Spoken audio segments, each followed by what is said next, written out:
Welcome to Breaking News to Trading Moves. We're looking at a very specific window of time in the market, that shortened trading session right after the Thanksgiving holiday. Right, the Black Friday session. And if you were just, glancing at the major indexes, you might have thought not much happened. Exactly. The S&P 500 just ticked up a tiny bit, looked very stable, very calm. But that surface view was, well, it was misleading. Beneath that, you had some really powerful currents moving capital around very quickly. And it felt like two big stories were really driving everything. On one side, you had the winners led by just a huge surge in Intel, that's ticker INTC. And that was based entirely on speculation. Pure speculation. Yeah. And then on the other side, the losers, you had these established high flyers like Eli Lilly, ticker LLY, and some of the big AI names. They were finally taking a bit of a breather. It was a classic rotation. Capital was moving out of proven winners and into a story of future potential. Yeah. And that happens a lot in these shorter, sometimes lower liquidity sessions. So our goal here is to really get into the specifics for you, to look at what forces were actually pushing and pulling these stocks. We're going to focus just on the headline movements and see who came out on top and who didn't. It's all about the mechanics of the day. Why did the money move where it did? Let's start with where that money went first. The winners. This part is all about validation and rotation. And we have to start with the biggest story of the day. It has to be Intel. Intel, INTC. The move was, what, over 10%? In a single shortened day. For a company of that size, that's just a wild move. It is. A move like that on no confirmed news tells you the market is desperate to believe in the story. And the story, the rumor, was that Intel could potentially start making Mac chips for Apple, ticker AAPL. Now, this is a big deal because of the history there, right? Apple famously moved away from Intel chips to their own custom silicon a few years ago. Exactly. It was seen as a major blow to Intel's prestige and, their technological leadership at the time. So the idea of Apple coming back, even in a limited capacity, is more than just a potential contract. So what is it then? What's the bigger picture the market is seeing? It's about validation. It's about Intel's huge, multi-billion-dollar bet on its Foundry business. They call it IFS, Intel Foundry Services. This is their plan to make chips for other companies, not just for themselves, to compete with the giants like TSMC. Precisely. And for years, the big question has been, can they actually do it? Can their technology catch up to the cutting edge? A rumor involving Apple, a company that demands the absolute best, is the ultimate yes to that question. So even the possibility of a deal is enough to signal to the market that Intel's turnaround plan is working. That's it. It suggests their manufacturing process, their technology roadmap is finally getting back on track. And that narrative is powerful. It's powerful enough to drive a 10% jump in the stock price. There's also a geopolitical angle to this, isn't there? With things like the CHIPS Act trying to bring manufacturing back to the U.S. Absolutely. That's a layer you can't ignore. A core part of Intel's strategy and U.S. industrial policy is to create a robust onshore supply chain for advanced semiconductors. To reduce dependency on overseas manufacturing. Right. So if Apple, the iconic American tech company, were to use Intel's domestic foundries, it's a huge symbolic win. It's not just a business deal. It's a signal that the national strategy is bearing fruit.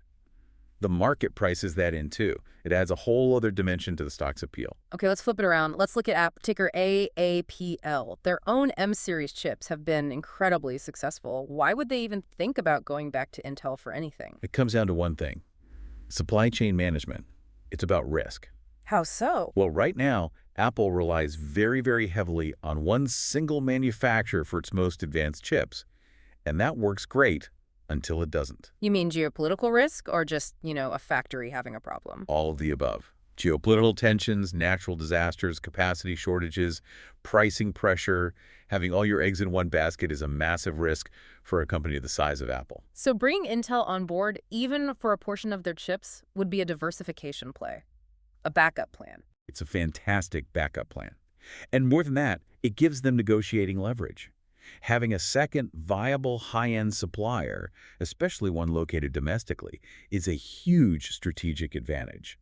The market sees that as a clear positive. It improves Apple's long-term resilience. So this news created different ways for traders to react, depending on how much risk they wanted to take on. Yeah, we saw two very clear paths emerge. The first was the high volatility direct approach. Which was just to go long Intel. Exactly. Bet directly on the rumor. You saw the 10% pop, and if you believe confirmation is coming, You buy in hoping for the next leg up. Ah. But it's high risk. If the rumor gets denied tomorrow, that stock could give all those gains back and then some. Okay, so what was the lower risk way to play this theme? You'd use Apple, AAPL, as a proxy. For Apple, this potential deal is a positive, but it's not going to fundamentally change their entire business model overnight the way it would for Intel. It's an incremental positive, not a transformational one. Correct. So by going long Apple, you can express a positive view on the partnership, on that supply chain stability theme, without taking on the massive headline risk tied directly to Intel. You're participating in the idea, but with much less volatility. A clear example of a potential future event driving immediate capital flows. Okay, let's move on. There was another winner that day for a completely different reason. It was much more mechanical. Yes, let's talk about the power of index inclusion. This is a classic market phenomenon. They're talking about SanDisk, ticker SNDK. They saw gains because they were being added to the S&P 500. That's right. No new product, no earnings beat, just a structural change in the market. Can you explain for our listener why that triggers such an immediate, almost guaranteed buying pressure? Sure. It's what's often called forced buying. You have to think about the trillions of dollars in passive investment funds, ETFs, mutual funds, whose entire job is to perfectly mirror an index like the S&P 500. They don't make active choices. They just have to own what's in the index. Exactly. So when the committee announces that SanDisk is being added, every single one of those funds, by mandate, must go out and buy shares of SanDisk. They have to own it in the correct proportion to match the new index composition. And this buying all happens in a pretty short window of time, before the official inclusion date. That's the key. You have this massive, non-discretionary demand for the stock hitting the market all at once. It creates a temporary supply and demand imbalance, and that pushes the price up. It's pure mechanics, totally separate from the company's day-to-day business performance. But did this mechanical move also shine a light on the broader sector? It did. Even though the buying was forced, it put a big spotlight on the memory and storage industry. There's a prevailing view in the market right now that we're in a memory upcycle. Driven by the huge data demands of AI. Exactly. All the data centers being built, all the models being trained. It requires immense amounts of memory and storage. So SanDisk's inclusion served as a sort of confirmation, reminding everyone of the positive trends in that sector. And when that happens, it doesn't just help the one company, it lifts the peers as well. Specifically, Western Digital, ticker WDC. Right. Western Digital, WDC, is another major player, especially in the data center storage, that's so crucial for AI infrastructure. So when SanDisk gets this kind of attention and validation, it creates a halo effect. Investors look at SanDisk and think, okay, the memory sector is strong, and then they look for other ways to get exposure. And Western Digital is a prime candidate. The logic is that the same positive forces, the AI build-out, the demand for storage, that are helping SanDisk are also helping Western Digital. So the good news for one tends to lift the sentiment for the other. Okay, so we've covered a strategic rumor and a structural index change. Now let's look at a couple of names that moved on pure macro factors. Yeah, these were high beta plays, meaning they're very sensitive to moves in their underlying commodity or asset class. Let's start with energy and a natural gas producer, EQT, ticker EQT. What was the simple driver here? It really was simple. The weather. Colder weather forecasts started coming in, and the market immediately priced in higher demand for heating. More demand for natural gas. Right. And that expectation pushes up the price of the natural gas commodity itself. For a producer like EQT, their stock price is leveraged to that commodity price. So a small move in the price of gas can lead to a much bigger percentage move in the stock. That's it. A $1 increase in natural gas might translate into a multi-percentage point gain for EQT's stock. The market is constantly trying to balance high domestic production with growing LNG export demand, so any sudden spike in domestic use from a cold snap can really move the needle. Traders see a cold forecast, and they buy EQT as a direct bet on it. Okay, let's move to a completely different but equally volatile macro play, crypto. Right. The digital asset space saw a rebound. Bitcoin in particular moved up and broke through some key price levels. And when Bitcoin moves, it tends to pull the whole ecosystem with it. It does. It signals renewed optimism. And crucially, it drives trading volume. And that brings us to the stock that often acts as a proxy for the entire space. Coinbase, ticker COIN. Coinbase, the exchange, their business is directly tied to people buying and selling crypto. Fundamentally, yes. A large part of their revenue comes from transaction fees. So when Bitcoin is rallying and people are getting excited, trading volumes spike. More volume means more fees, which means a better revenue outlook for Coinbase. So for a trader who wants exposure to a crypto rally but doesn't want to buy Bitcoin directly, COIN is the go-to stock. It's a very common high beta proxy. Just like EQT for natural gas, Coinbase is for the crypto market. You buy it because you expect an amplified return relative to the underlying asset. These are the kinds of names that do well in fast-moving, short-term, focused trading environments. So to sum up the winners, capital was flowing into potential. The potential of a new supply chain for Intel, the forced potential of index buying for SanDisk, and the potential of short-term macro swings for EQT and Coinbase. A very good way to put it. Which, of course, means we need to look at the other side of the ledger. Where did the capital come from? And that brings us to the losers. This is all about taking profits and asking hard questions about valuation. This is the necessary counterbalance, isn't it? For money to flow in somewhere, it often has to flow out from somewhere else, especially on a day like that. And it flowed out of the most successful and arguably the most crowded trades of the year. It was profit-taking, plain and simple. The most prominent example was in the pharma space, specifically around the blockbuster weight loss drugs. That's right. Eli Lilly, ticker LLY, saw a pretty clear pullback. And it's important to stress, this wasn't because of any bad news about their drugs. It was because of the good news. The stock had just run up so much. Exactly. It was a victim of its own success. The stock had been on an absolutely incredible multi-month rally, driven by this massive wave of optimism around its obesity treatments. And when a stock goes nearly vertical like that, it becomes a target for profit-taking. What was the valuation context here? Well, the company's market cap was pushing up towards the $1 trillion mark, a truly massive number.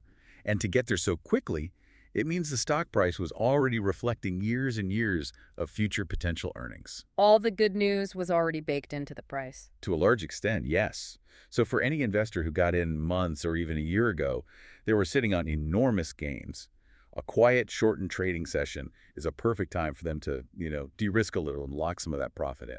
And like we saw with the winners, selling in one big name tends to affect the whole group. You called it the GLP-1 basket. Yes.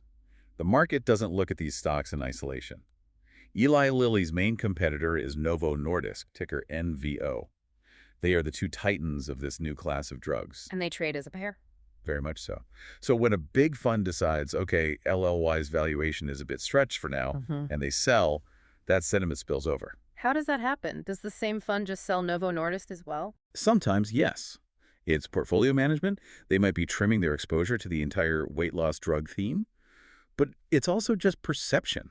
The capital leaving Eli Lilly sends a signal that maybe this sector has gotten a little too hot, a little too expensive in the short term. And so Novo Nordisk, which has also had a great run, gets pulled down too as others follow that lead. Okay, so that's profit-taking in a pharma giant. Let's talk about the tech story of the year, AI chips. They were also prime targets. It's a very similar story, just in a different sector. We saw NVIDIA, ticker NVDA, pull back. And when NVIDIA pulls back, it almost always puts pressure on its closest competitor, Advanced Micro Devices, ticker AMD. NVIDIA has just been the poster child for the entire AI boom. If the demand story for AI is still so strong, why would people sell now? It's that same principle of valuation and just, the law of gravity for stocks. Nothing goes up in a straight line forever. After the kind of year NVIDIA's had, the growth priced in is just astronomical. They're priced for perfection. Beyond perfection. The stock price isn't just reflecting next year's earnings. It's reflecting earnings many years into the future. That makes the stock very vulnerable to even the slightest hint of uncertainty. But is there any real uncertainty? The demand from cloud providers seems unstoppable. Well, two things were weighing on traders' minds. First is just that valuation question. Can any company grow fast enough for long enough to justify this price? But the second is the competitive landscape. You mean AMD catching up? That's part of it. But the bigger, longer-term question is about NVIDIA's own customers. The big cloud companies, your Googles, Amazons, Microsofts. What about them? They're buying all the chips. They are. But they're also spending billions of dollars to design their own custom AI chips in-house. They don't want to be dependent on NVIDIA forever. Ah, so your biggest customers are also working to become your biggest competitors. Exactly. And the market is forward-looking. So even though NVIDIA is dominant today, the knowledge that its biggest clients are actively trying to find alternatives creates a long-term headwind. That combination, a stretched valuation and future competitive threats, makes it a very easy choice for profit-taking on a slow day. And that selling in NVIDIA just naturally drags AMD down with it. It does. They're seen as so closely correlated in the AI space that it's very hard for AMD to rally when NVIDIA is weak. This caution about the future wasn't just limited to the hardware, the chips. It was also visible in the software side of AI. That's a key transition. We've talked about the hardware guys like NVIDIA, where the revenue is very real and happening right now. For enterprise software, the question is different. It's about how quickly they can turn AI features into actual money. Let's use Oracle as an example. Ticker ORCL. It was down. What was the specific concern there? The concern was about the timeline. Oracle has invested a ton in its cloud services and integrating AI. The market is now getting a little impatient. They want to see proof that customers are paying more because of these new AI tools. I want to see it in the revenue numbers. Right. It's one thing to announce a new AI feature. It's another thing to show that it's leading to accelerated revenue growth. The enterprise sales cycle can be slow, and if it takes longer than expected for these AI initiatives to start generating real premium revenue, traders get nervous. And that nervousness wasn't just about Oracle.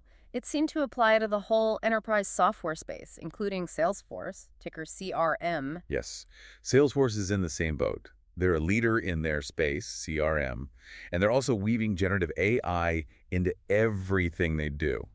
But they face the exact same scrutiny from the market. Are customers actually upgrading their plans? Are they paying more specifically for the AI functionality? Those are the billion-dollar questions. If the early signs suggest that AI is a nice feature, but not something that's dramatically boosting the average revenue per user right away, then a general caution settles over the whole group. So the market is making a distinction. It's distinguishing between the AI hype in a press release and the AI revenue in a quarterly report. Perfectly said. Until that financial proof becomes clear and undeniable, capital's going to be cautious. It would rather rotate into a more immediate story, even a speculative one like the Intel rumor, than wait around for the software monetization to happen. It really was a fascinating session, a sort of rapid-fire test of where the market's conviction was strongest and where it was starting to waver. That really sums it up. The capital rotation on that Black Friday session was decisive. You had this stark contrast between gains in a name like Intel, driven by a very specific rumor, and this clear pullback in the proven market leaders like Eli Lilly and NVIDIA. It was all about rebalancing. The market rewarded a story that seemed to validate a long-term strategic change, Intel's Foundry ambitions, while at the same time it cashed in its chips on stocks whose valuations had been pushed to the absolute limit by a year of success. So a final thought for you to think about here is this. What does it say about the market's mindset, especially during these quiet periods when it shows so much enthusiasm for an unconfirmed rumor at Intel, while at the same time applying selling pressure to proven winners like the AI and pharma leaders? It shows that tension, doesn't it? The tension between betting on what could happen versus dealing with the reality of what something is worth right now. It's that constant balancing act between anticipating the future and confronting the ceilings of the present. A great perspective to end on. Before we sign off, just a reminder. This content is for informational purposes only. This is not financial advice or buy or sell recommendations. This is purely the opinion of the author. Join us next time for more breaking news to trading moves.